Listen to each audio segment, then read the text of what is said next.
And today I'm going to be speaking about Israel's apartheid policies.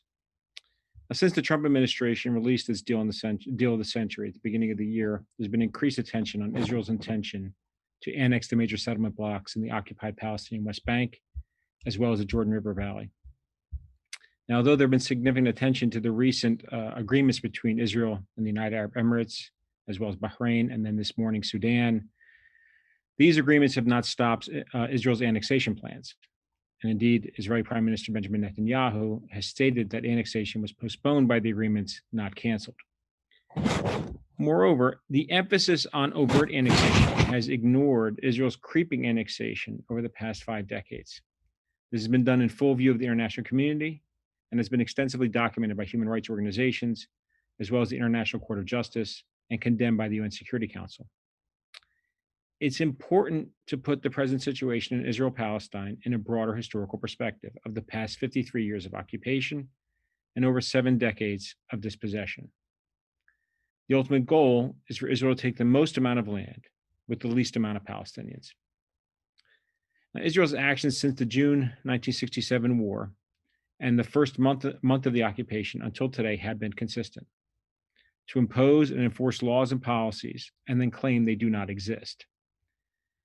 Israel has attempted to deny the realities of their policies as a way of shielding it from international criticism. As an example, Israel initially claimed that when it was annexing East Jerusalem after it was captured during the war, that it was a municipal fusion, not annexation. Similarly, it refers to the West Bank and Gaza as disputed rather than occupied territories. And to make this point clear, in internal discussions, including between political and military leaders, it recognizes that these are occupied territories. It's only at the diplomatic level and in negotiations when it makes these claims. Now, after the June 1967 war, Israel implemented policies that were designed to secure the maximum amount of land with minimal Palestinian population. The main tool to achieve this has been Israel's settlement project. And the settlement project is and has been a joint effort between the Labor and Likud parties in Israel. It's been supported and maintained through an infrastructure and matrix of control that includes, but is not limited to, checkpoints, the so-called separation wall, as well as military bases. And in support of all of this have been Israeli laws and military degrees that are designed for a permanent occupation, not a temporary one, and to ensure the inferior status of the Palestinian population.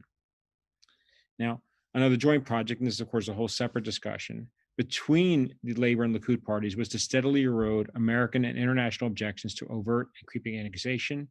And we can see this with the recent normalization agreements as well.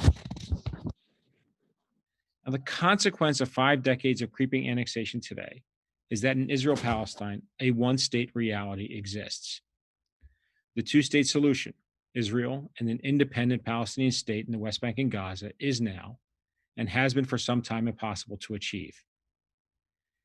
Moreover, today, and for the past several years, a Palestinian Arab majority now exists within the borders of historic Mandate Palestine, in other words, Israel, the West Bank, and Gaza. And of course, Palestinian Arab majority includes Muslims and Christians. It's often misconstrued as this is simply a Muslim and Jewish problem. It is not. Now, for over 5 decades, Israel has implemented laws and policies that ensure the separate but unequal treatment of the Palestinians under its rule, Muslims and Christians. These laws and policies differ depending on their location. Palestinian citizens of Israel with one set of rights and treated as second-class citizens. Palestinians in annexed East Jerusalem with distinct but lesser rights. And Palestinians in the occupied territories of the West Bank and Gaza with no rights but subject to Israeli rule and sovereignty. Now, one goal of these laws is to ensure absolute control over Palestinian lives and keep them in an inferior status, whatever their location. Another goal is to encourage Palestinian immigration, in short, self-transfer and erasure. And one place we can see this especially is among Palestinian Christians, especially in and around the city of Bethlehem, which is abutted by the so-called separation wall and bisected by it. These are the key aspects of Israel's system of apartheid implemented over 5 to 7 decades. So what is apartheid? And here I want to draw on a recent report by the Israeli human rights organization Yesh Din. And it notes in this report that even though the origin of apartheid is historically linked to the racist regime in South Africa, it is now an independent legal concept with a life of its own. And that independent legal concept draws on the International Convention on the Elimination of All Forms of Racial Discrimination, which entered into force in 1969. And here is where it's key. In this convention, the term racial discrimination does not mean a distinction or exclusion or restriction or preference based on race, color, descent, or national or ethnic origin. Right? So, in other words, a racial group is defined in accordance with the social political classification, not a biological or genetic one. Therefore, the definition encompasses national or ethnic origin. So, drawing on the convention, the crime of apartheid is defined as, quote, inhuman acts committed in the context of an institutionalized regime of systematic oppression and domination of one racial group over any other racial group or groups, and committed with the intention of maintaining that regime. And again, race here can be applied to a national or ethnic group. Now, in the case of the occupied West Bank, including East Jerusalem, Israel has consistently and systematically over 53 years implemented policies and practices that openly violate international law and constitute the crime of apartheid. These include, but are not limited to, the denial of basic rights of the Palestinians, the denial of resources from one group, the Palestinians, and their transfer to another, Israelis within Israel, as well as Israeli settlers in the West Bank and East Jerusalem. It also includes the physical and legal separation between the two groups and the institution of a different legal system for each of them. Now, the apartheid policies have been implemented and sustained in support of this aggressive colonization policy over 5 decades, as well as creeping annexation. Now, Israeli leaders have sought to justify these policies by claiming that Israel is unique.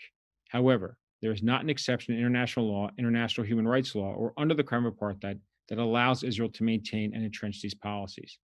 And indeed, they acknowledge them in internal discussions. The question now is what is to be done?